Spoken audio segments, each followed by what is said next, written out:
Welcome to the Holistic Equine Academy of Lymphedema. I'm Teresa Mulin. Today is Thursday, February 12th, 2026.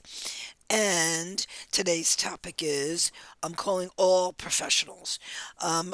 All professionals need to participate in something that's going to help not only move the industry forward, move us forward.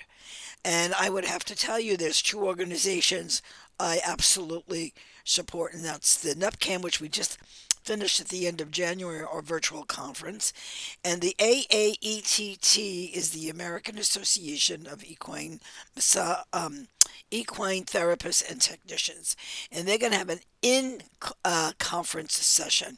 And I really like the in conference session. I think it's the energy. I think it's all the networking that goes on, people that you meet that you wouldn't meet on a virtual conference. Listen, the world has changed. They both have their place. So I attended one, which was great, the virtual conference, and now hopefully we'll be attending the one in Lexington, June 24th or 27th. I encourage every single person who is a professional to go to the AAETT.org Facebook page or just Google it and take a look at what they offer.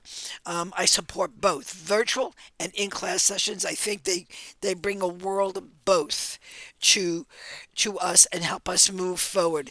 And everyone who participates, whether you're a practitioner or somebody who's presenting, we always learn something. So this is the year to defy the odds in 2026. Believe in the possible.